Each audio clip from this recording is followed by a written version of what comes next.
চতুর্বর্ণ মায়া সৃষ্টাঙ্গুণ কর্ম বিভাগ। এই যে চারটে বর্ণ, ব্রাহ্মণ, ক্ষত্রিয়, বৈশ্য, শূদ্র, এদের কাজ কি? পশু পালন করা। আমরা যাদেরকে গোদা বাংলায় বলি ঘোষ, গুয়ালা, আর সেই বাড়িতেই কৃষ্ণ গিয়েছেন। নন্দ ঘোষে তো খুব আনন্দ, আমার গোপাল হয়েছে। আমার গরুর পাল দেখার আর লোক খুঁজতে হবে না। তাই গোপাল যখন এক পা দু পা ফেলতে শিখেছে, পাড়ার রাখালদের একত্রিত করে গোপালের হাতে পাঁচন ধরিয়ে দিয়ে বলছে, বাপ এই দেখে এই সমস্ত গরুর পাল তুই মাঠে নিয়ে গিয়ে চড়াবি। শোন, বাবা কারো চিরদিন বেঁচে থাকেন, আমি তো একদিন মরবই। কি করে খাবি? কি করে খাবি? গরু চড়ানোটা ভালো করে শেখ। দেখুন, বিশ্ব ব্রহ্মাণ্ডের দায়িত্ব যার হাতে, বিশ্ব ব্রহ্মাণ্ড যার হাতে। কোন একজন শিল্পী সাধক গাইলেন, খেলিছ বিশ্ব লয়ে বিরাট ও শিশু আন মনে প্রভু আন মনে। এই বিশ্ব ব্রহ্মাণ্ডটা যার হাতের খেলার পুতুল, আর তার হাতে তুলে দিচ্ছে গরু চড়ানো। এই বিশ্বের পালন কর্তা পালিতে গোপাল, বিশ্বের পালন কর্তা পালিতে গোপাল। যশোমতির কোলে সাজিল গোপাল, পোষ্টে চড়াই গরু সাজিয়া রাখাল, চড়াই গরু সাজিয়া রাখা।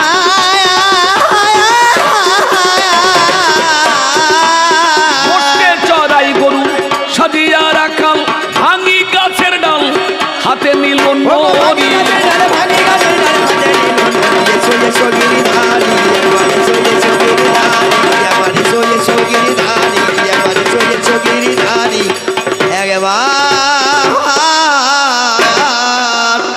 সত্যে যিনি এসেছিলেন তিনি নারায়ণ।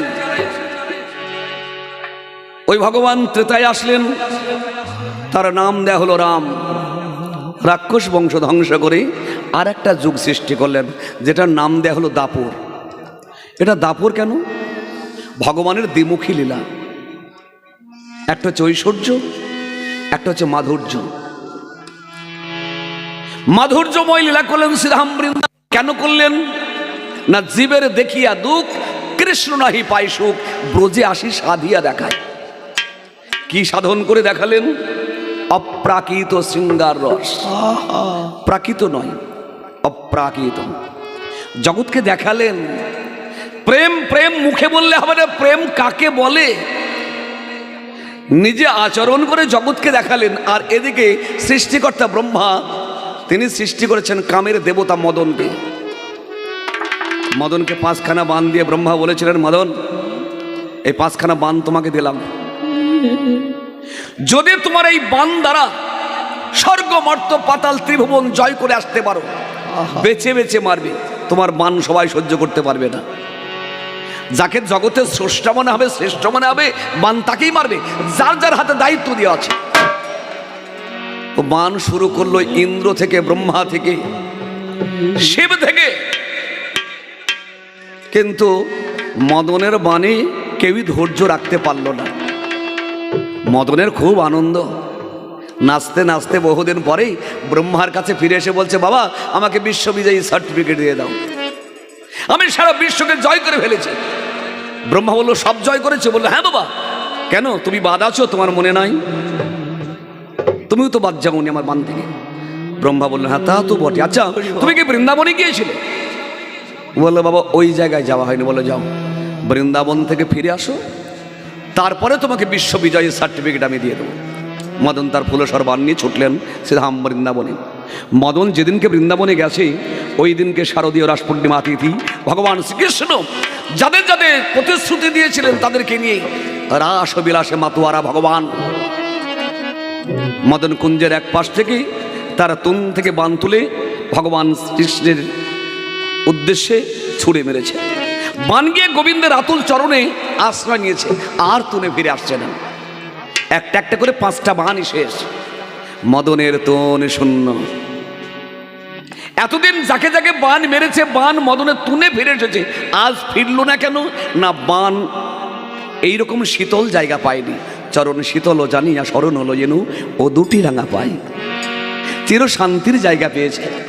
মদন ফিরে পালাচ্ছে, অন্তর্যামী ভগবান ডাকছে, মদন আহা হরি বল। কোথায় যাচ্ছ? বলে প্রভু আমি পালিয়ে যাচ্ছি।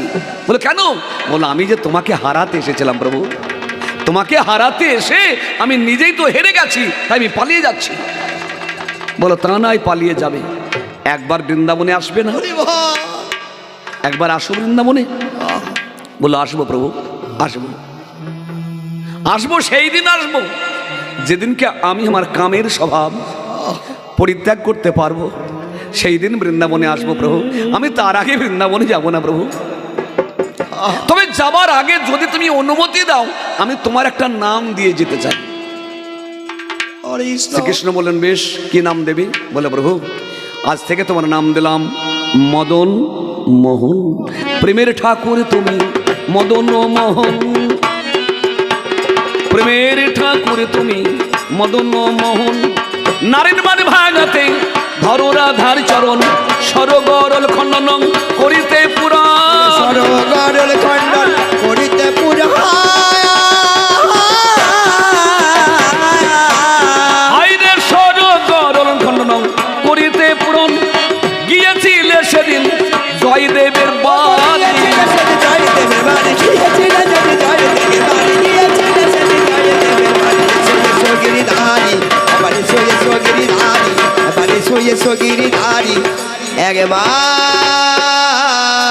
শ্রীরাম বৃন্দাবনে যাদেরকে নিয়ে লীলা করেছেন ভগবান, এরা আর কেউ নন, সকলেই শ্রীকৃষ্ণের পারিষদ।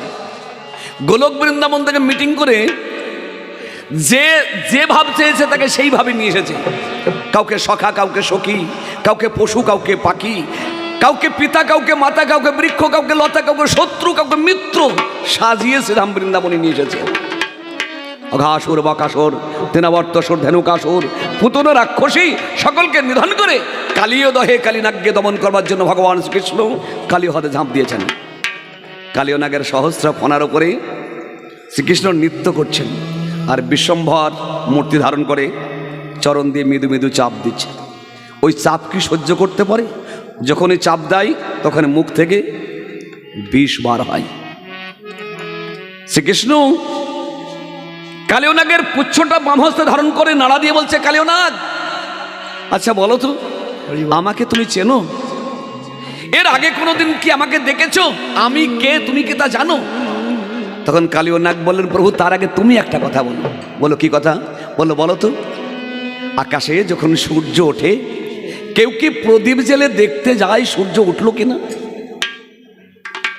তুমি যে সূর্য সম প্রভু, কৃষ্ণ সূর্য সম, মায়া অন্ধকার, যথা কৃষ্ণ তথা নয় যে মায়ার অধিকার।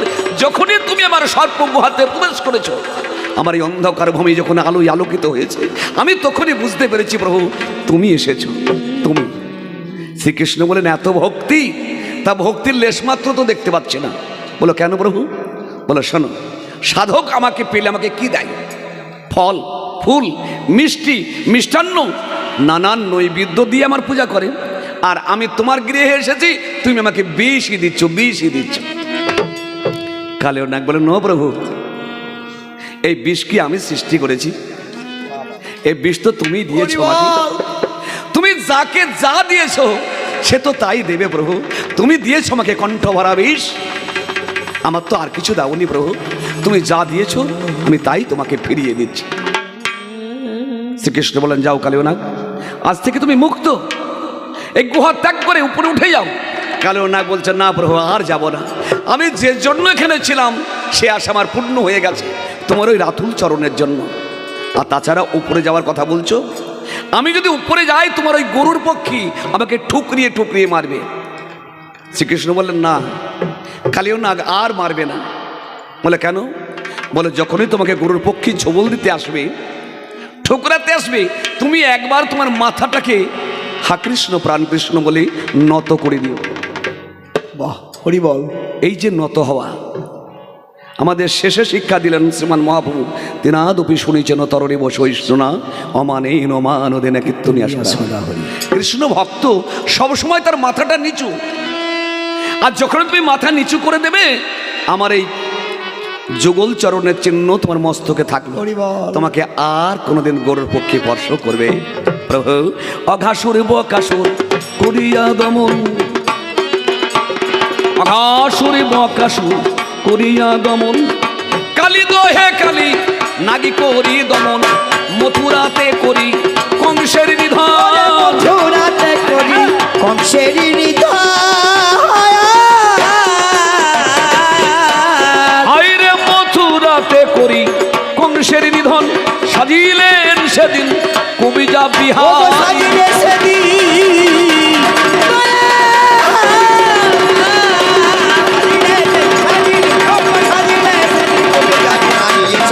গিরিধারী, একবার এসো এসো গিরিধারী একবার।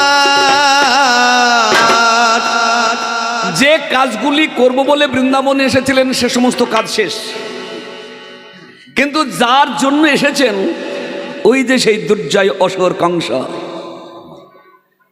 তিনি বহু শত্রু পাঠিয়েছেন কৃষ্ণকে ধরার জন্য, কিন্তু পারেননি। তাই শেষমেশ একটা যজ্ঞের আয়োজন করেছে, এই যজ্ঞেশ্বরকে নিয়ে যাওয়ার জন্য ধনুর যজ্ঞের আয়োজন করেছেন রাজা কংস। নিতে এসেছে কেউ অক্কুর, যার ভিতরে কোনো কুর নাই, যিনি সহজ সরল, সর্ব অঙ্গে কৃষ্ণ নাম লেখা, সেই নামাবলী গায়ে দিয়ে শ্রীধাম বৃন্দাবনে রথ নিয়ে এসেছেন কৃষ্ণর বলরামকে নিয়ে যেতে। কৃষ্ণর বলরাম অক্কুরে রথে উপবেশন করে মথুরা অভিমুখে যাত্রা করছে। আর এই খবরটা সারা বৃন্দাবনে যখন ছড়িয়ে পড়েছে, যারা কৃষ্ণ ভক্ত যে যেখানে শুনেছে তাদের প্রাণের কৃষ্ণ আর বৃন্দাবনে থাকছে না, সে সেখান থেকে জ্ঞান হারিয়ে ফেলেছে। হয় কিছু ভালোবাসার মানুষ থাকে। আমার বাড়ির নদিয়া তেহট্ট থানার অন্তর্গত একটি গ্রাম, সেই গ্রামে একটা প্রাইমারি স্কুলে একটা হেডমাস্টার এই কিছুদিন হলো বদলি হয়েছে। তা যেদিনকে ওই মাস্টারমশাই বদলি হন, সারা গ্রামের লোক জড়ো হয়ে হাউ হাউ করে কাঁদছে। যারা জীবনে স্কুলে যায়নি তারাও কাঁদছে, যার ছেলে মেয়ে পড়ে না ওই স্কুলে তারাও গিয়েও কাঁদছে।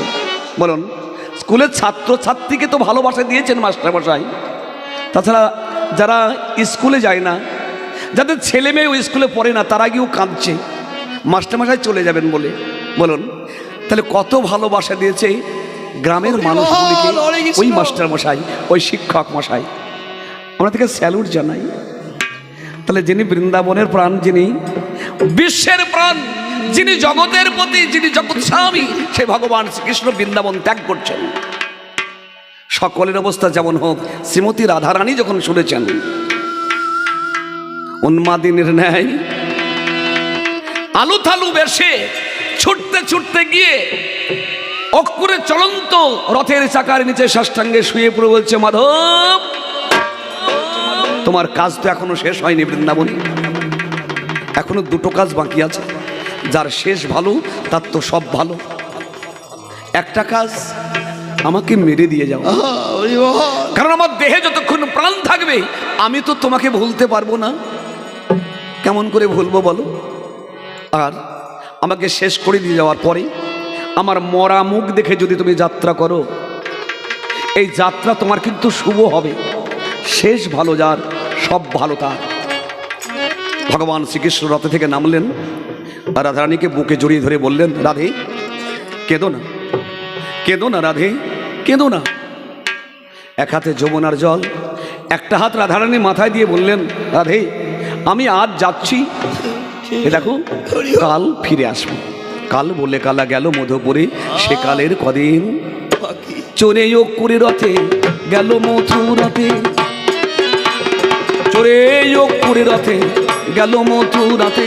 ব্রজবাসী কাঁদে পথের ধুলাতে, তুফান বিশ্বাস বলে কাঁদিতে কাঁদিতে, তুফান বিশ্বাস বলে কাঁদিতে কাঁদিতে,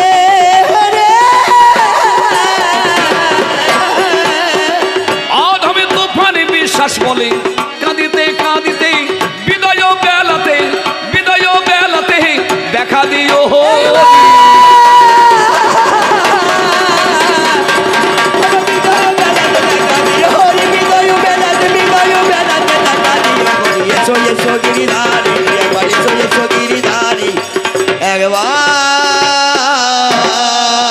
শ্রীকৃষ্ণ করিতে বল, করে কিংবা মুখে বল, বল বল হইয়া দুর্বল, হরে কৃষ্ণ অভেদে শক্তি ভেদে ভাবে কাহারে মুক্তি, শক্তি থাকতে ভক্তি পথেই চল। বল হরে কৃষ্ণ হরে হরে, যে নামেতে পাপ হরে, সমনে যার নামেতে শিউরয়, ভাব সেই নাম ব্রহ্ম, নাম অন্তে পাবে পূর্ণ ব্রহ্ম, ব্রহ্ম পদে তুচ্ছ পদাশ্রয়। চলো চলো সেই পদ ত্যাজিয়ে গৃহ সম্পদ, কৃষ্ণ পদ হইয়াছে ভ্রষ্ট, করিদাসী আচরণ, হেরি গো সেই শ্রীচরণ, দেনে গেল ওরে দুরাদিষ্ট। যে পদে শিরাধিকার আছে রে মনাধিকার,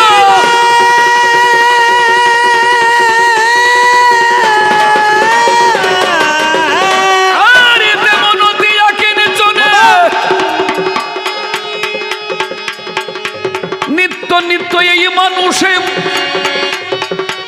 যে পদ বুঝে মানুষে, চলো সেই পদ অন্বেষণে, জননী জঠর দায়ী কঠোর ভাবিয়া ভাই, নিজ কানে গণ্ডিলা প্রমাদ, যবে ছিলে ঊর্ধ্ব পদ হইতে মন নিরাপদ, কৃষ্ণ পদ সাধনে ছিল সাধ, কিন্তু ভূমণ্ডল দিয়ে পদ পা সরিলে কৃষ্ণ পদ, আপদ হেতু সে পদ ভুলিলে, মিছে ভবে জন্ম নিলে, কবে কালে নেবে তুলে, কৃষ্ণ লীলা না দেখি নয়ন।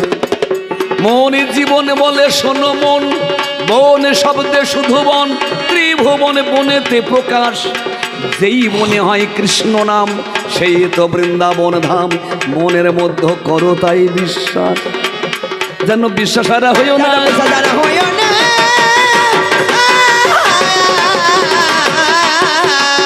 নামে বিশ্বাস হারা হইও না, কারণ যে নাম সেই তো নামই, বিশ্বাস হারা হইও না, যে নাম সেই তো নামই, বিশ্বাস হারা হইও না, নামের মধ্যে আমার নামই রয়েছে, বিশ্বাস হারা হইও না, ওই নামের মধ্যে আমার নামই রয়েছে, বিশ্বাস হারা হইও না, নামে যেখানে আমার নামই সেখানে, বিশ্বাস হারা হইও না, বিশ্বাসে বিশ্বাস হারা হইও না, এই বিশ্ব বিনার সকল তারে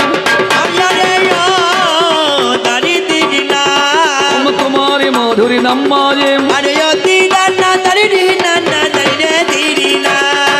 উচ্চ তোমার আসন খানি, সকল জীবের হৃদি মাঝে আমার গগনে তোমার ভুবনে তোমার নল সলিল তোমার দান, আমি অধম সাদিতে নারী, তোমার এই যে বিপুল কাম, তুমি সর জগতের রাজা, তুমি আর্ত প্রাণের শান্ত নাম, তোমারই পূজা তোমারই হয় বন্ধ নাম, আমি বড় অধম ভজন সাধন জানি নাম, আমি ভজন জানি না মা তোর সাধন জানি না, আমি ভজন জানি না মা তোর সাধন জানি না, আমি ভজন জানি না মা তোর সাধন জানি, ভজন জানি না মা তোর সাধন জানি না, তুমি নিজের গুণে ক্ষমা করে কদর করুণা, মা তোর ভজন জানি না, সাধন জানি না মা তোর ভজন জানি না, তোর নাম নিয়ে দাঁড়ালাম, আমি নাম নিয়ে দাঁড়ালাম,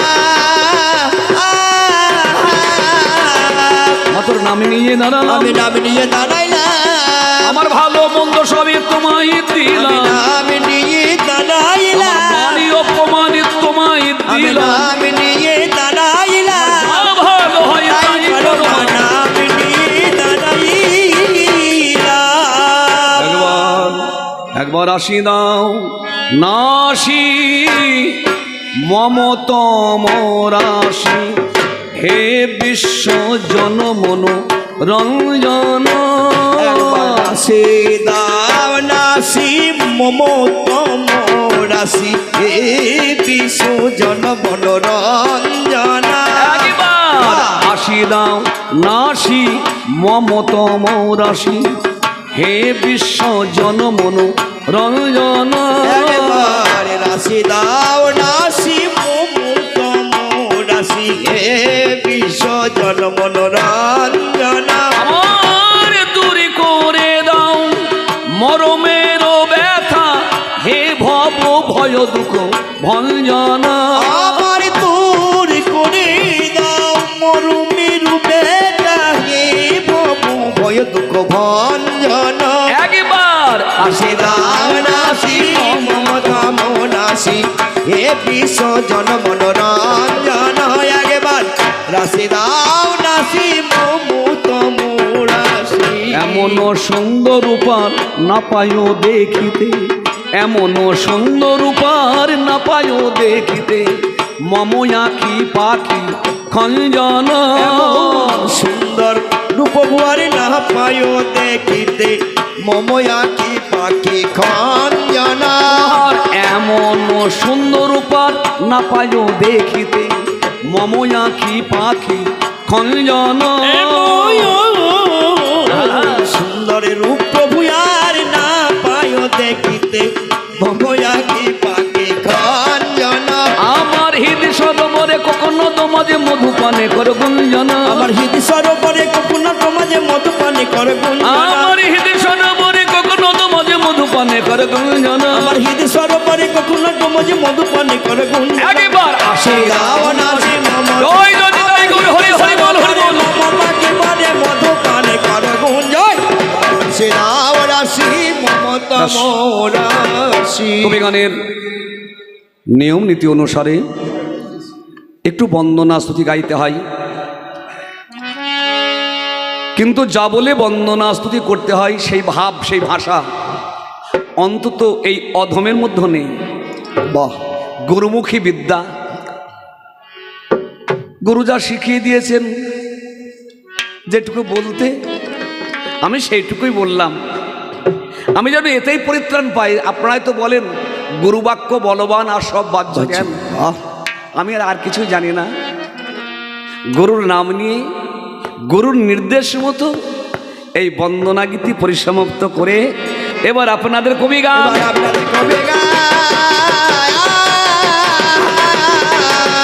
এবার আপনাদের কবি গান আপনাদের কবি গান।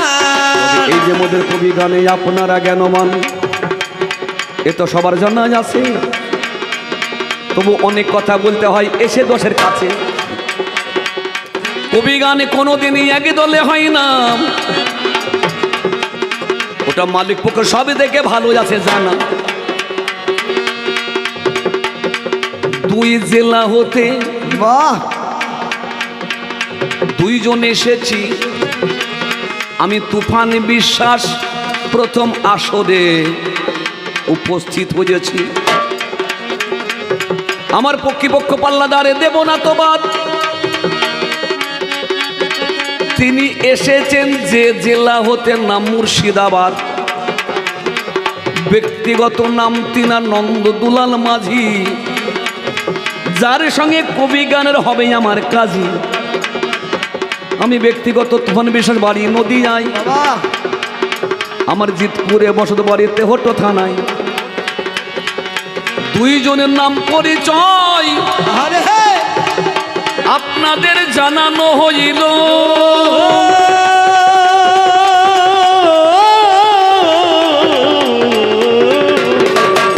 ব্যক্তিগত নামে পরিচয় আপনাদের জানানো হলো, কিন্তু এতে কি আর কবি গান হবে বাবু বলো? কবি গান গাইতে গেলে বিষয়ের দরকার।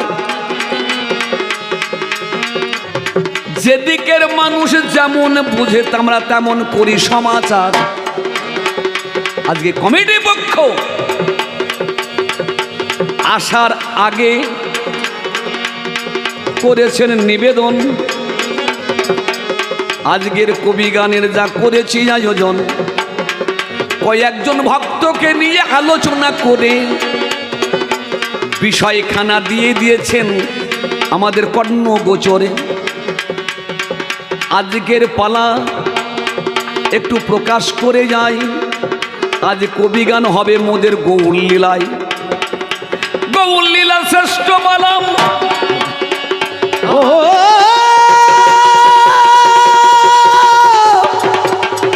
ও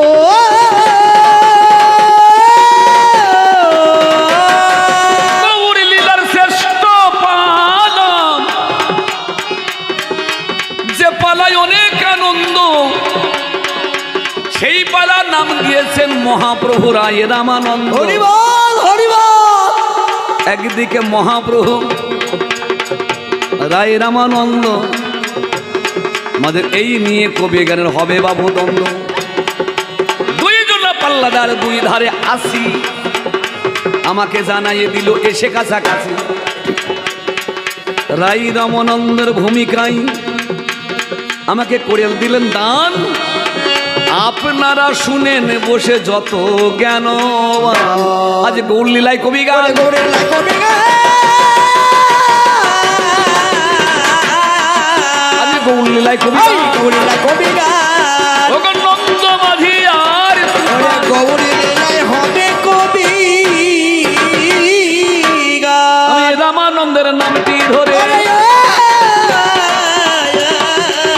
দিদি নানা। আমি রামানন্দের নামটি আরে ধরে দিদি না দারি দিদি না। প্রথম আসরে আরে দিদা না দারি দিদি না না না এ দিদি না। আমার আত্মপরিচয় যেটা দিদি না দারি দিদি না। আমি বলবো প্রকাশ করে, দিদি না দিদি না না। কোনখানে এতে দেখা শোনা, দিদি না দারি দিদি না। ওগো কোনখানে আজ দেখা শোনা, দারি দিদি না। ওদের আলোচনা কোনখানে। দিদা না দারি দিদি না। এই যে রায় রামানন্দ আর যিনি শ্রীমান মহাপ্রভু, প্রভু দুইজন, মহাপ্রভু একজন। অদ্বৈত প্রভু, নিত্যানন্দ প্রভু, আর আবার গৌরাঙ্গ হচ্ছেন মহাপ্রভু। সেই মহাপ্রভুর সঙ্গে রায় রামানন্দের কোথায় দেখা? রামানন্দ কে? আরে সারা বিশ্বের সবাই তো মহাপ্রভুর ভক্ত। এ ভক্তের মধ্যেও আবার অনেক অভক্ত আছে, আবার ভক্তদের মধ্যে কেউ অন্তরঙ্গ, কেউ বহিরঙ্গ। এই যে অন্তরঙ্গ ভক্তের মধ্য যে 3.5 জন, তার মধ্যে একটুখানি জায়গা পেয়েছে রায় রামানন্দ। সর্বদামোদর, শিখা মাইতি, রায় রামানন্দ আর মাধবী দেবী, শিখা মাইতির বোন। তার মধ্যে আজকে কার সঙ্গে কথা? রায় রামানন্দের সঙ্গে শ্রীমান মহাপ্রভুর কথা। এই কথার উৎপত্তি স্থল কোথায়? দক্ষিণ ভারতে। সাক্ষাৎ হয়েছিল কোথায়? গোদাবরী নদীর তীরে। কোন নদী? গোদাবরী। ব্রাহ্মণদের মন্ত্রে 7খানা নদীকে শ্রেষ্ঠ করা হয়েছে। ওং গঙ্গে চ যমুনা চৈব গোদাবরী সরস্বতী নর্মদা সিন্ধু কাবেরী জলস্পন সন্নিধান করু। হরি বল। এই 7খানা নদীর মধ্যে একটা হচ্ছে গোদাবরী। আমাদের এলাকার মানুষ যেমন, বাংলার মানুষ যেমন গঙ্গাকে পবিত্র মনে করে, দক্ষিণ ভারতের লোক ওই গোদাবরীকে গঙ্গা তুল্য পবিত্র মনে করে। সেই গোদাবরীর তীরে দারি দিদি না। ওই গোদাবরীর তীরে দারি দিদি না। মোদের দেখা শোনা। ও দিদি না দারি না না দাইরে দিদি না। সেই গোদাবরীর তীরে কবে, কখন, কোন সময় যাকে আমরা মহাপ্রভু বলছি শ্রী চৈতন্যদেব, এই কৃষ্ণ চৈতন্য নামটা দিয়েছিলেন ওনারই গুরুদেব কেশব ভারতী সন্ন্যাস দেওয়ার পরে এই নাম দিয়েছিলেন। নাম হচ্ছে গৌর সুন্দর। গৌর সুন্দরের আর একটা নাম, ছোটবেলাকার নাম কি মা? তুমিও জানো মা, আমি জানতে পারলাম না মা। হরি বল হরি বল, হরে কৃষ্ণ নিতাই গৌর হরি বল। ওর নাম হচ্ছে নিমাই। নাম শুনে যার এত প্রেম জাগে, চোখে আসে এত জল, সে হরি কেমন বল।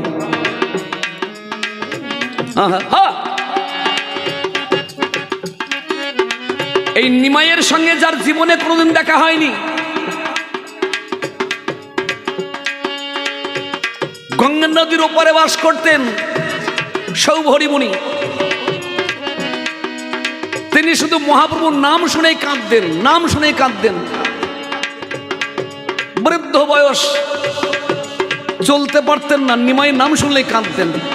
তাহলে দেখুন, নাম শুনে যারা তো প্রেম জাগে, চোখে আসে তো জল। সে কাঁদাটা কি সাধারণ মানুষের পক্ষে সম্ভব? আমরা তো দেখি যে সমস্ত হরিনামের দল হরিনাম করতে গিয়ে, হারমোনিয়াম নিয়ে গিয়ে, ক্যাসিও নিয়ে গিয়ে, যে হরিনামের সুরে সবচাইতে সিনেমার নায়ক নায়িকা আকর্ষিত বেশি হয়েছে, সেই সুরে গান ধরে হেঁটো নাচিয়ে নাচে। কিন্তু অদ্বৈত প্রভু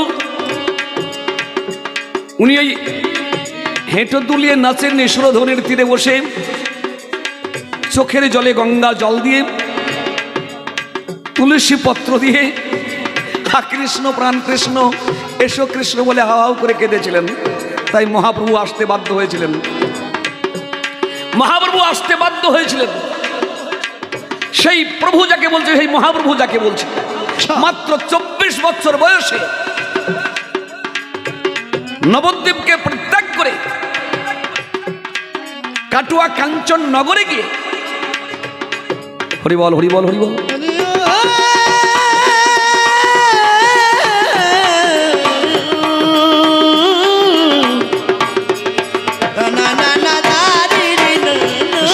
ভগবান কৃপা করুন, কৃষ্ণপদে অনেক বড় হও বাবা। হ্যাঁ, এসব পরে বললে হবে, এসব পরে বললে হবে। হ্যাঁ, সুমতি হোক, সুমতি হোক, কৃষ্ণপদে মতি হোক, কৃষ্ণ কৃপা লাভ হোক। 24 বছর বয়সে কাটুয়া কাঞ্চন নগরে গিয়ে কেশব ভারতীর সঙ্গে সন্ন্যাস মন্ত্র নিয়ে, যিনি বৃন্দাবনে যাব বলে মায়ের কথার মান রাখতে নীলাচলে সার্বভৌম পণ্ডিতকে পরাজিত করে, তাকে আয়ত্ত করে, তাকে পদানত করে, তাকে ভক্তি দান করে, উনি তো সন্ন্যাসী, সেই সন্ন্যাসীর অহংকারকে চূর্ণ করে যখন সার্বভৌম পণ্ডিতকে বললেন, সার্বভৌম আমার ছুটি, কিন্তু এখনকার মতো আমি যাত্রা করব। বলে কোথায় যাবে? বলে আমি দক্ষিণ দেশে যাব। সার্বভৌম বললেন, যাও প্রভু, তবে অধমের একটা নিবেদন। বললো কি বলো? বলো তুমি যে আলোচনা করলে, এই কদিন যে আলোচনা করলে, যে ভক্তিবাদ আলোচনা করলে, আমরা তো সহঙ্গ তত্ত্ব বিশ্বাসী, আমরা তো ব্রহ্মবাদে বিশ্বাসী, কিন্তু এই ভক্তিবাদ আবার জানা ছিল না। তুমি যেদিকে যাচ্ছ ওইদিকে কৃষ্ণ ভক্ত অগণিত, তার মধ্যে একজন নাম করা কৃষ্ণ ভক্ত, রসিক ভক্ত, নাম যা রায় রামানন্দ। আমি যে সুখ তোমাকে দিতে পারলাম না, সেই সুখ যদি পেতে চাও, রায় রামানন্দের সঙ্গে একবার দেখা করে যেও গো।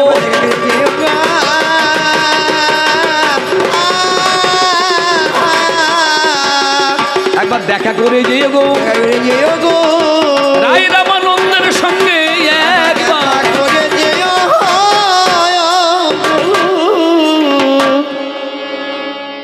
শ্রীমান মহাপ্রভু বলেন তাই হবে।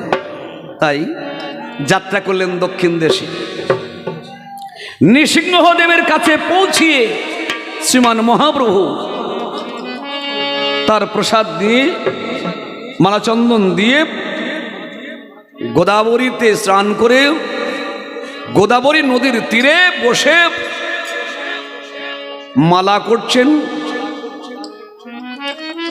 আর এই জায়গায় থেকে রায় রামানন্দের মিলন সূত্র ধরতে আমাদের সর্বপূজ্য মহান কবি, মহান বৈষ্ণব, যিনি ৮০ বছর বয়সে কলম ধরে এই লীলা যিনি লিখেছিলেন, কৃষ্ণদাস কবিরাজ গোস্বামী মহাশয়, তিনি লিখলেন, ঘাটে ছাড়ি কত দূরে জল সন্নিধানে, মরি মরি রে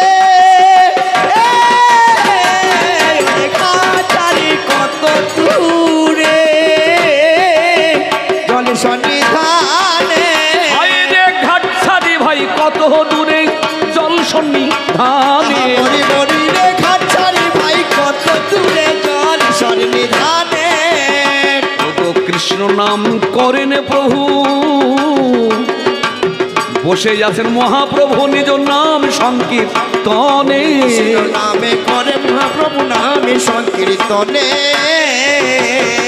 হাটছাড়ি কত দূরে জল সন্নিধানে বসে আছেন মহাপ্রভু নাম সংকীর্তন।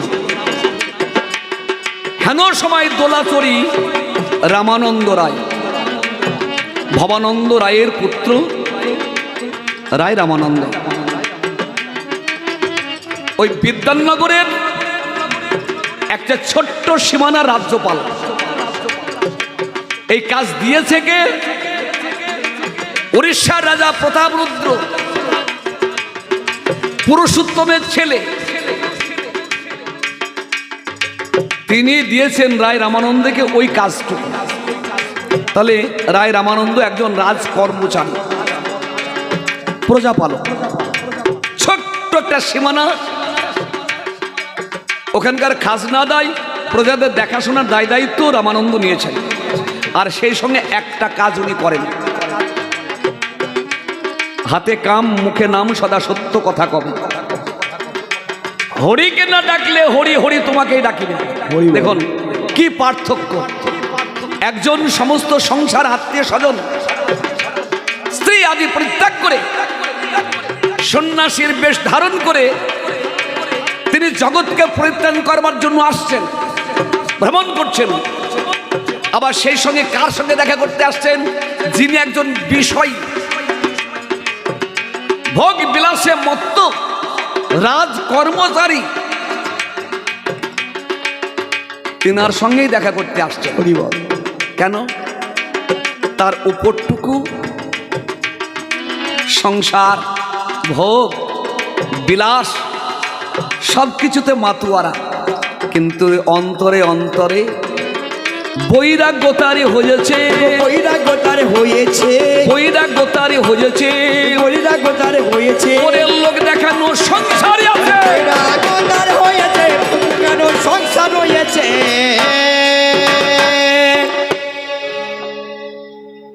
ঘাট ছাড়ি কত দূরে জল সন্নিধানে বসে আছেন মহাপ্রভু নিজ নাম সংকীর্তনে।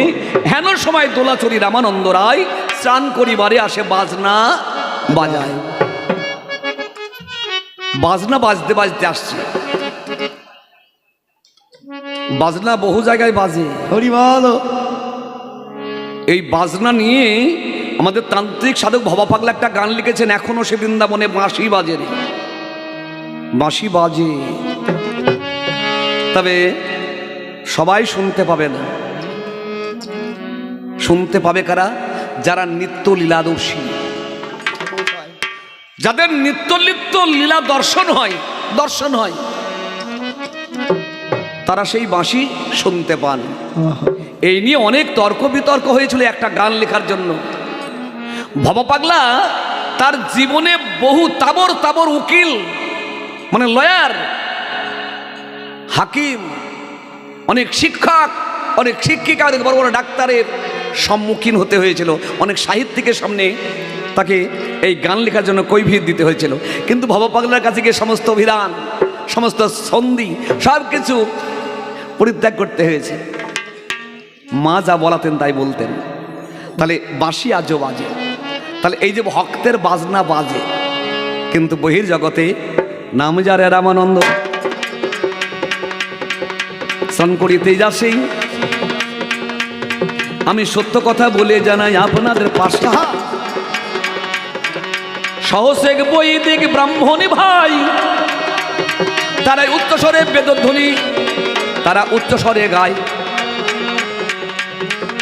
ষোড়শী যুবতী তা যারা যারা রূপের খনি, তারা চতুর্দিকে নারী গণে করে উলুর ধ্বনি। বাজনা বাজাই যারা ওঠে মহারোল। রামানন্দ স্নান করতে আসছে, মানুষে করছে কোলাহল। দূর থেকে মহাপ্রভু দেখিবারে পাই, ওই বুঝি রামানন্দ অন্য কেহ নয়। দোলাই হইতে রামানন্দ জলেতে নামিল, তর্পণে যা কিছু নিজেই করিল। পিতৃ তর্পণ শেষ করে রামানন্দ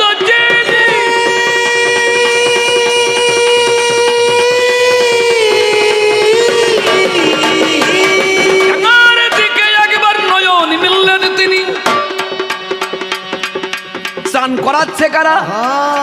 রামানন্দকে স্নান করাচ্ছে কারা? এরা সব 16 বছর 14 বছর 18 বছরের মেয়েরা রামানন্দকে স্নান করাচ্ছে। আবার রামানন্দ 2 হাতে জল যে মেয়েগুলাকে দিচ্ছে, ওই মেয়েগুলির বয়স 14 বছর 16 বছর 18 বছর, কিন্তু ওরা স্নান করছে সব ল্যাংটা হয়ে। মা ওই মেয়েগুলি শুনে কেমন মনে হচ্ছে না যে আমরা হলে তো লজ্জায় মরে যেতাম। একটা বউ বলছে, বাবা এই বউটা দেওয়ার সঙ্গে কথা বলে হাহা করে হাসে, এই লজ্জা বলতে কিছু নাই গো। আর আমি ভাসুরের সঙ্গে থাকি, মামা শ্বশুরকে তাও এক কথা বলে রেখেছি। ওই দেশে পৌঁছাতে যদি কোনো ভক্ত পৌঁছে যায়, লজ্জা ঘৃণা ভয় 3 থাকতে হরি সাধন নাই। তারা উলঙ্গিনী করে রামানন্দ একবার জরাজিয়া ধরে। মহাপ্রভু কিন্তু দেখছেন। রামানন্দর স্নান তর্পণ শেষ, যাই গো প্রকাশী জলের ধারেতে যাকে রয়েছে সন্ন্যাস। দূরে থেকে রামানন্দ করে দর্শন, যেন চুম্বক লোহকে করে আকর্ষণ। চুম্বকের গুণে যথা লোহ আকর্ষণে, সেই রূপ মহাপ্রভু রামানন্দই টানে। যেমন এক খণ্ড লোহকে একটা চুম্বক যেমন টানার চেষ্টা করে, আকর্ষণ করে, ঠিক মনে হচ্ছে যখন এখানে মহাপ্রভু চুম্বক স্বরূপ আর রামানন্দ এক খণ্ড লোহ যেন আকর্ষণই করেছে।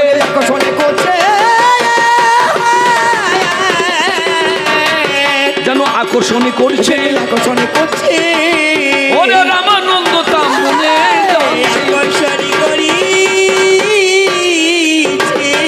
রামানন্দ মনে করলেন, এমন সন্ন্যাসী আমি না দেখি নয়নে। হায় মরি মরি রে,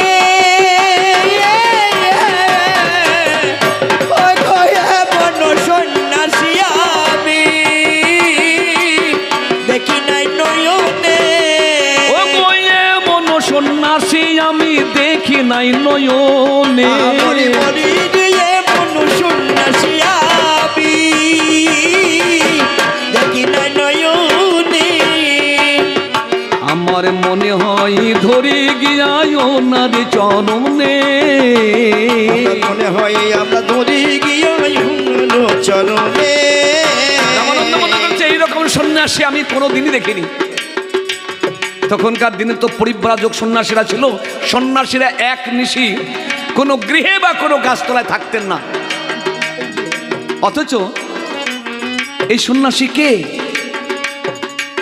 রামানন্দ মনে করছে জীবনটাকে ধন্য করব ওই সন্ন্যাসীটার চরণে হাত দিয়ে, একবার চরণে প্রণাম করে আমার এই জীবনটাকে ধন্য করব। এই বলে রামানন্দ এগিয়ে যাই। আহা মরি মরি রে, বলি রামানন্দ এগিয়ে যায়। এবার রামানন্দ গিয়ে যেমন চরণ ছুতে যায়, রামানন্দ গিয়ে যেমন স্মরণে শুতে যায়। রামানন্দ যেমন মহাপ্রভুর চরণে হাত দিতে গিয়েছে, আর প্রভু দুহাত প্রসারিত করে বুকে তুলে নিয়েছে, বুকে তুলে নিয়েছে, তাকে বুকে তুলে নিয়েছে, বুকে তুলে নিয়েছে, বলে এসো এসো তুমি আমার কাছে, বুকে তুলে নিয়েছে, একবারে বদন ভরে হরি হরি বলো ভাই, বদনে ভরে হরি বলো ভাই। তোমার মহাপ্রভু দু বাহু প্রসারিত করে এসো এসো রামানন্দ এসো। হরি বল। রামানন্দ ভাবছে এই সন্ন্যাসী আমাকে চিনল কি করে, আর আমার নামই বা জানলো কি করে। রামানন্দ এসো বলে হাত বাড়িয়ে দিচ্ছে। যখন হাত বাড়িয়ে দিয়েছে, মহাপ্রভু রামানন্দকে বুকের মধ্যে নিয়ে যেমন ধরেছে, আর মহাপ্রভুর দেহ স্পর্শ করতে ওরে হাউ হাউ করে কাঁদে হেরায়।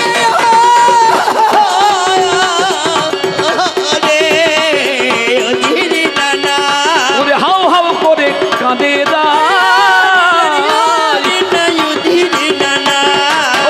যেন কি পেয়ে হাউ করে কাঁদছে রামানন্দ।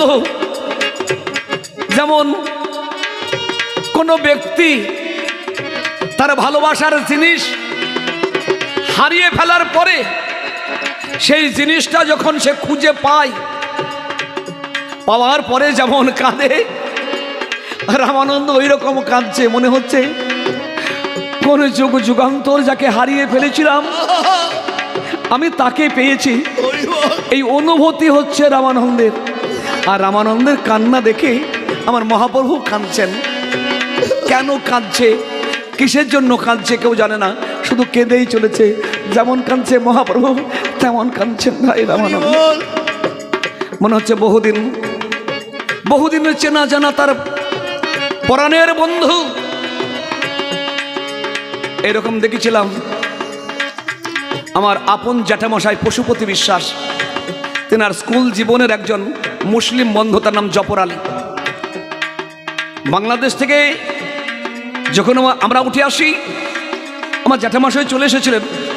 উনি যখন ওপার থেকে আসেন তখন ক্লাস 4-এর ছাত্র। তা আমার ওই জ্যাঠামশাই বন্ধু ছিল, তার নাম জফর আলী। ওনারা উঠে এসে মুর্শিদাবাদ পাটিকা বাড়ি বলে একটা জায়গায় গিয়েছিলেন। বাংলাদেশ থেকে আসার প্রায় 50 বছর পরে ওই জফরের সঙ্গে দেখা। আমার জ্যাঠামশাই ছুটতে ছুটতে গিয়ে জফর বলে বুকের উপরে জড়িয়ে ধরে কি কান্না। শুনুন, এই যে হিন্দু মুসলমানের যে মহামিলন, কোথায় কি হচ্ছে আপনারা এইটুকুন দেখেন তো, কিন্তু এর ভিতরে মানুষের ভালোবাসা লুপ্ত হয়ে যায়নি। সেখানে নাই হিন্দু নাই মুসলিম, এগুলি হয় না।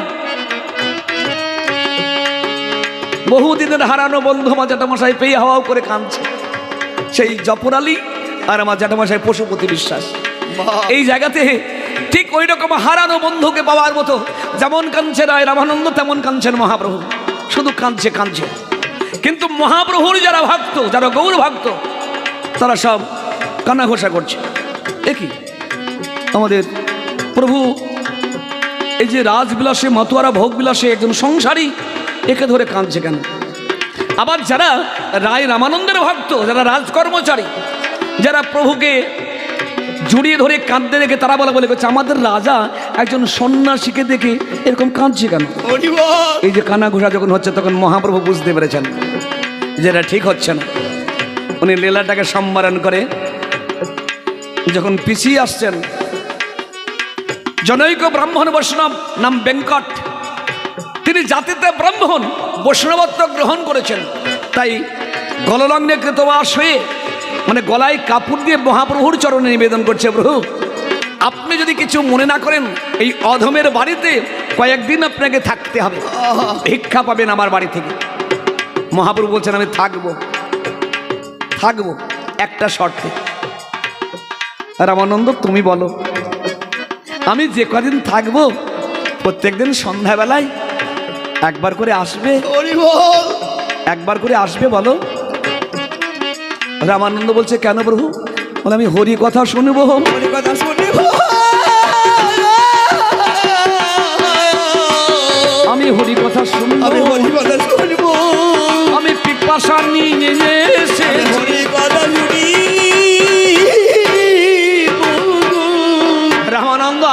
কেঁদে ফেলেছেন, আরো কাঁদছেন হাওয়া করে। আমার মুখে হরি কথা, তবে আমি হরি কথার কিছু জানি না প্রভু। আমি যে লোভে আসবো সেই লোভ হচ্ছে শুধু তোমাকে দেখার জন্য, তোমার সঙ্গ পাওয়ার জন্য। হ্যাঁ প্রভু আমি আসবো, তবে দিনের বেলায় তো আসতে পারবো না, আমি রাজার কর্মচারী, দিনের বেলাতে আমাকে রাজার কর্ম করতে হয়। সারাদিন পরেই আমি ছুটি পাই সেই সন্ধ্যাবেলায়। এই প্রত্যেক দিন সন্ধ্যাবেলায় একবার করে তরে না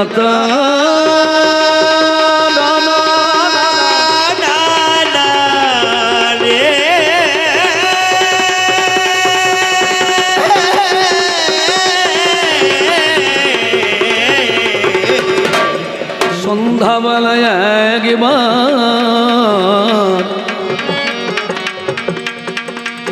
আসবো তোমার কাছে, কথা দিলাম আমি প্রভু বলবো না তো মিছে। ওই জনৈক ব্রাহ্মণ বৈষ্ণবের বাড়ি শ্রীমান মহাপ্রভু অপেক্ষায় রইলেন। সন্ধ্যাবেলায় রায় রামানন্দ একজন ভৃত্যর সঙ্গে করে, ভৃত্য নেবে না কেন দেখেন, কেন এখনকার এমএলএ এমপি এদের কটা করে সব বডিগার্ড আছে, দেখেননি? বডিগার্ড নেই, সব বডিগার্ড নিয়ে ঘোরে না। এই তো আমাদের কবিয়াল অসীম সরকারও ওপারবঙ্গের কবিয়াল, যিনি বিধায়ক, বিজেপির বিধায়ক, উনি কবিগান করতে গেলেও আপনাদের কিন্তু যেমন শিবকে নিমন্ত্রণ করলে ষাঁড়ের খোল আনতে হয়, তেমন কবিয়ালদের খাবারের ব্যবস্থা করলে ওই বডিগার্ডের খাবার ব্যবস্থা করতে হবে আপনাকে, বুঝলেন তো? ও 5-6টা বডিগার্ড নিয়ে চলে আসবে, তাহলে দলের লোক 8টা, ওর বডিগার্ড গোটা 5। তাহলে শিবের প্রসাদ আবার শিবের ষাঁড়ের খাবার আয়োজন করতে হবে। ঠিক ওই বিধায়কদের বলতে গেলে ওদের একটা খাবারের ব্যবস্থা করতে হবে। তার রায় রামানন্দজি যখন আসছেন, সঙ্গে এক ভৃত্য ওকে সঙ্গে করে নিয়ে আসলেন। প্রণাম দণ্ডবোধ করি প্রভুর পাই, বসিতে আসন দিলেন ওই বৈষ্ণব গোসাই। শ্রীমান মহাপ্রভুর সন্নিকটে করিয়া আসন, বাম দিকে বসলেন রামানন্দ করিয়া যতন। দক্ষিণেতে মহাপ্রভু আসন করিয়া মৃদু মৃদু সাইজ নয়ন তুলিয়া তাকাচ্ছে।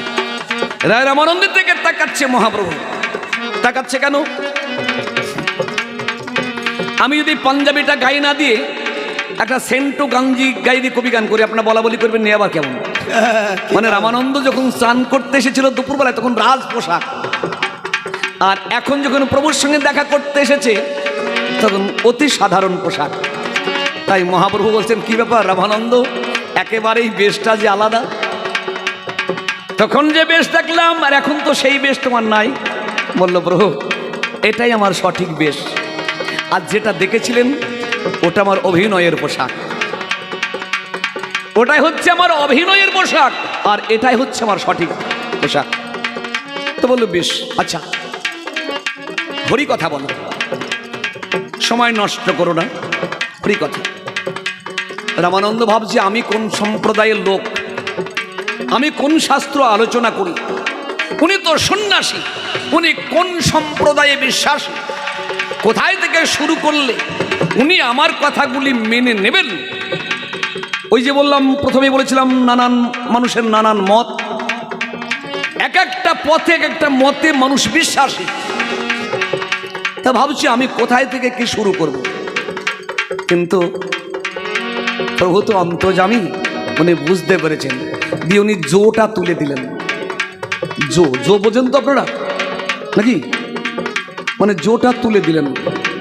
তাই প্রভু প্রথমে বললেন, প্রভু কহে পরশ্লোক সাধ্যের নির্ণয়, প্রভু কহে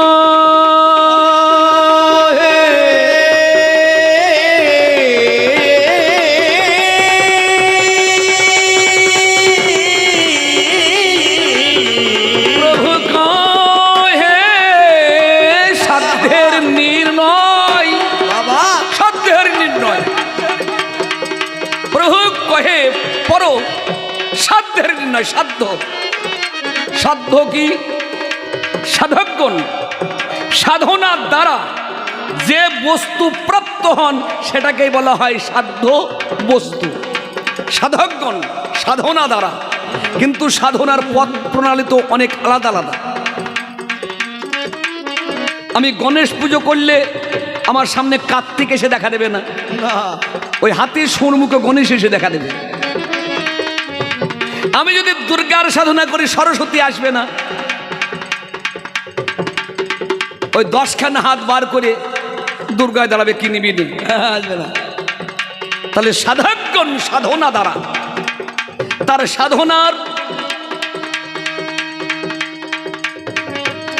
সাধনার উদ্দেশ্য যে পথকে, যে বস্তুকে কেন্দ্র করে সেটাই তো তার কাছে আসবে। তাই প্রভু জোর তুলে দিলেন। প্রভু কহে পরশ্লোক সাধ্যের নির্ণয়। সঙ্গে সঙ্গে রামানন্দ বলেন স্বধর্ম আচরণে বিষ্ণু ভক্তি হয়, বন্যাশ্রম চারুবরতা পরশন পরপমানু বিষ্ণু আরাধাতে পন্থা নান্নাস্তা কারণম। বিষ্ণু পুরাণ থেকে একটা শ্লোক তুলে ধরলেন রামানন্দ। এই শ্লোকটি বহুদিন আগে দাপর যুগে ভগবান শ্রীকৃষ্ণ কুরুক্ষেত্রের মাঠে দাঁড়িয়ে অর্জুনকে বলেছিলেন। সেদিন বক্তা ছিলেন ভগবান আর শ্রোতা ছিলেন ভক্ত। আর আজ বক্তা হচ্ছে ভক্ত আর শ্রোতা হচ্ছেন ভগবান, উল্টিয়ে দিয়েছে একদম। কুরুক্ষেত্রের মাঠে সেদিন বক্তা ছিলেন ভগবান নিজে, আর শ্রোতা হয়েছিল ভক্ত অর্জুন। আর আজকে শ্রীমান মহাপ্রভু তিনি নিজে সেজেছেন শ্রোতা আর ভক্তকে সাজিয়েছেন বক্তা। কি উল্টো করে ঘুরিয়ে দিয়েছেন। প্রভু কহে পরশ্লোক সাধ্যের নির্ণয়, রাই কহে স্বধর্ম আচরণে বিষ্ণু ভক্তি। প্রভু কহে বাধ্য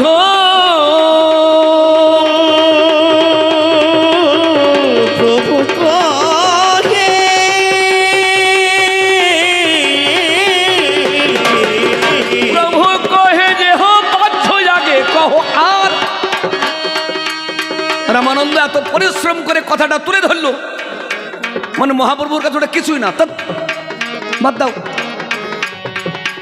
দুঃখ হয় না, বলছে এটা বাহ্য। যখনই বলেছে বাহ্য তখন আর একটা শ্লোকে হাত দিয়েছে।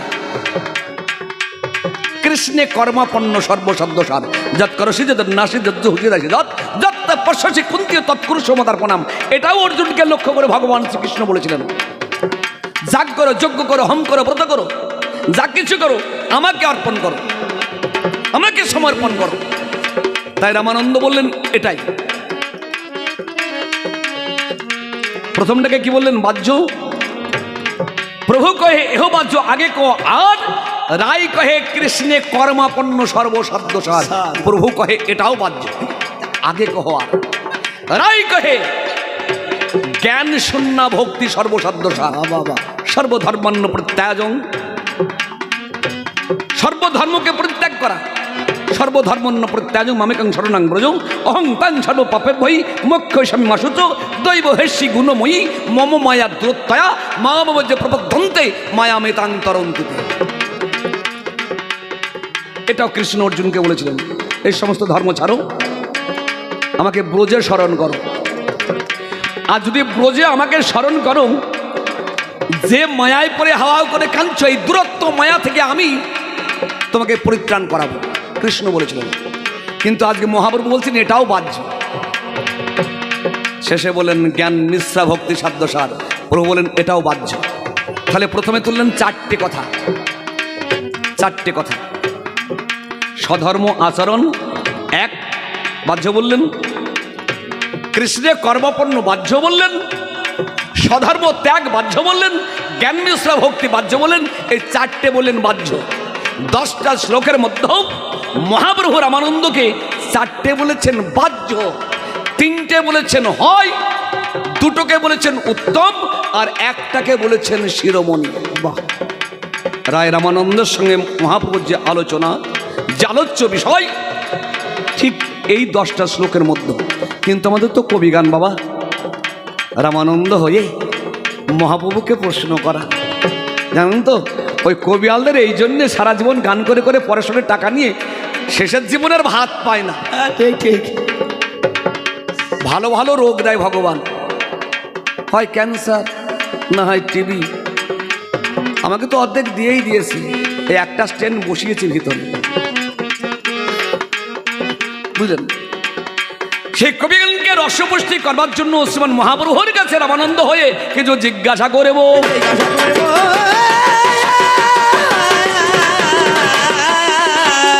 কিছু জিজ্ঞাসা করিব আমার প্রভুর কাছে আমি জেনে নেব। আমি কি বলিব মহাপ্রভু? প্রথম করি জিজ্ঞাসন, তুমি আমার কাছে প্রভু একবার খোলো হো বচন। প্রভু, কালকে যেটা গ্রাহ্য ছিল, ধর্ম তো পরিবর্তন হয় না, ধর্মের পরিবর্তন হয় না, আপনার বাড়ির পরিবর্তন হবে, আপনার শরীরের পরিবর্তন হবে, সম্পর্কের পরিবর্তন হয় না। বাবা বাবাই, সত্য যুগে সন্তান বাবাকে বাবা বলে ডেকেছে নাকি, তাই তো নাকি? বাবা বলে ডেকেছিল পিতা, সংস্কৃত ভাষায় পিতু, বাংলায় বলে বাবা। সত্যের পরে তেতাই রাম দশরথকে কি বলে ডাকতো? বাবা বাবা। তেতার পরে ভগবান শ্রীকৃষ্ণ দাপরে এসে বসুদেবকে কি বলে ডাকতো? ভাইরা ভাই, কি কথা বল? বাবা, হ্যাঁ বাবা। তাহলে দাপরে এসে সেই সন্তান তার বাবাকে বাবা, কলিতে এখন কি বলছে? বাবা। কিছু কিছু ইংরেজি ভাষা এখন হচ্ছে ড্যাডি ড্যাডি, কিন্তু সেই বাবা বাবাই। তাহলে সম্পর্কের পরিবর্তন হয়নি, ধর্মেরও পরিবর্তন হয়নি। সেই সূর্য, সেই শিব, সেই গণেশ, সেই দুর্গা, সেই বিষ্ণু, এই যে পঞ্চদেবের যে পূজা সৃষ্টির প্রাকাল্য থেকে, ওদের ঠাকুরমশাই বসে আছে। ব্রাহ্মণরা পঞ্চদেবের পূজা করেন না ঠাকুরমশাই? তার মধ্যে তো গণেশ, শিব, সূর্য, বিষ্ণু আর দুর্গা মানে শক্তি। এই পঞ্চদেবের পূজা সেই সৃষ্টির প্রাকাল্য থেকে এখনো পর্যন্ত একই হয়ে আছে। তাহলে প্রভু এই পরিবর্তন তোমার কাছে কেন? সেই বিষ্ণু পুরাণ, সেই মহৎ গীতা, সেই গীতাতে দাঁড়িয়ে অর্জুনকে যে উপদেশ ভগবান শ্রীকৃষ্ণ দিয়েছিলেন, এটুকুকে আজকে বাহ্য বলা হলো কেন? আমার প্রধান আপত্তি কৃষ্ণে কর্মাপন। এই কৃষ্ণে কর্মাপনকে আজকে বাহ্য বলা হলো কেন? আমার জানিতে এই বাসনা,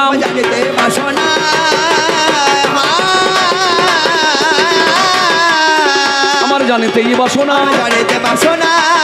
একবার কোন ভাবের একটু আলোচনা।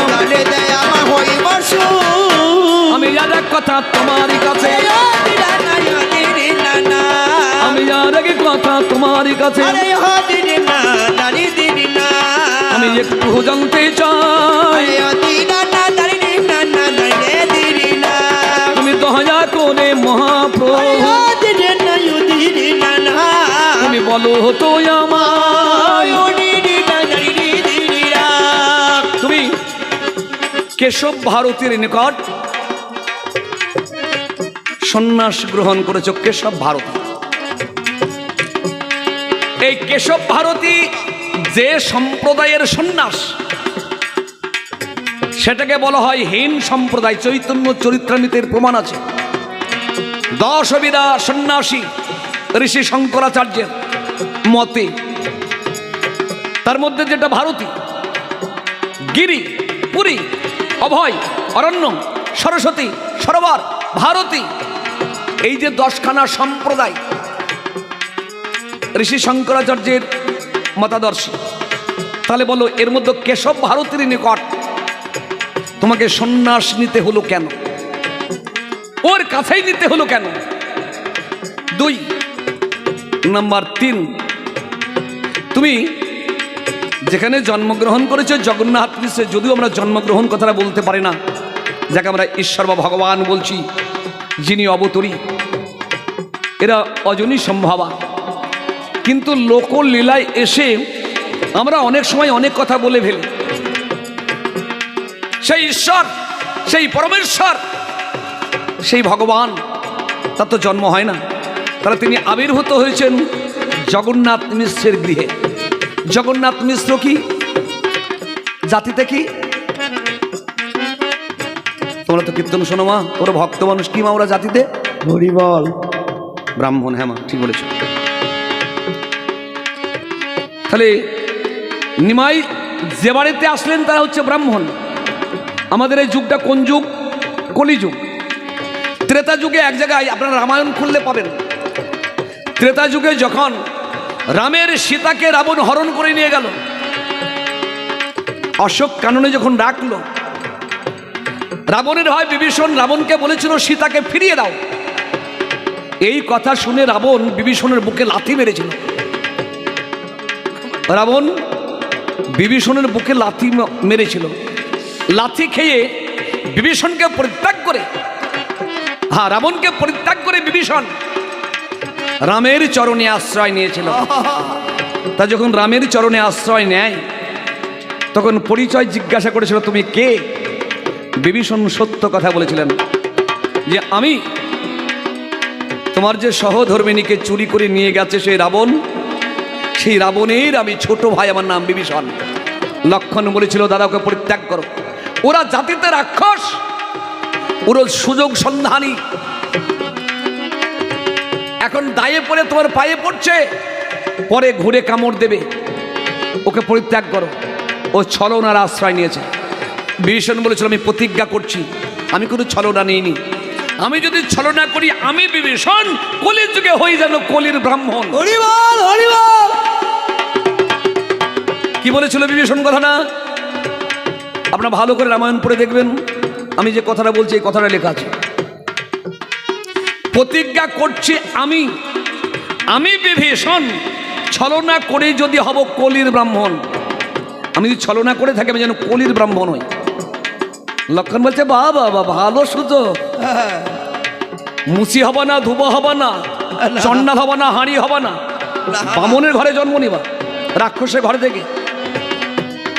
রামচন্দ্র বললেন শোনো লক্ষণ, ও ঠিকই বলছে, কলির ব্রাহ্মণ হবে পাপের নিদান, গঙ্গা কূলে বসিল হবে চণ্ডালের দান। তাহলে কলির ব্রাহ্মণকে ছোট করা হয়েছে, অথচ সেই ব্রাহ্মণের গৃহেই মহাপ্রভুকে আসতে হলো কেন? আমার জিজ্ঞাসা রইল।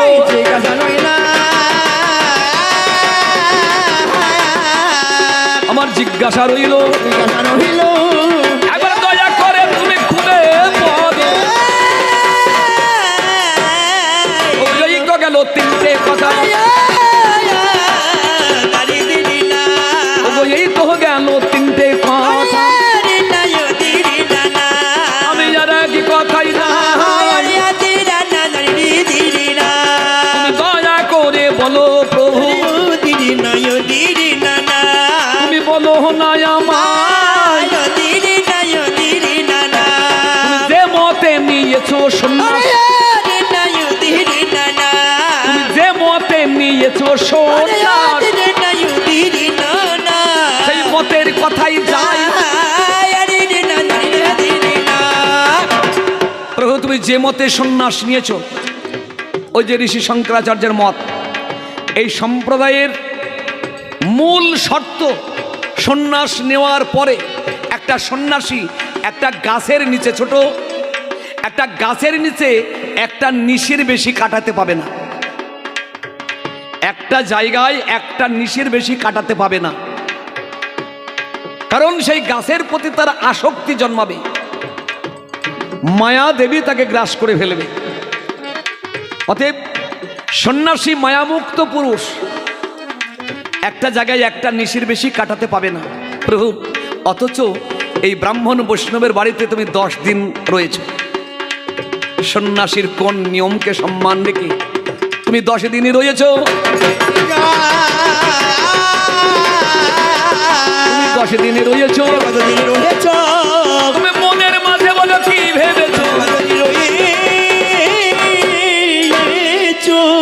শোয়ে সগিরি একবারে শোয়ে সগিরি ধারে একবারে শোয়ে সগিরি ধারে একবার আমার পাল্লায় আমি এবে দিলাম ছাড়ি আমার পাল্লায় আমি এবে দিলাম ছাড়ি যতই আছেন আমার ও গো পুরুষ নারী বদন ভরে একবার বলুন হরি হরি বদনে ভরে একবার বলুন হরি হরি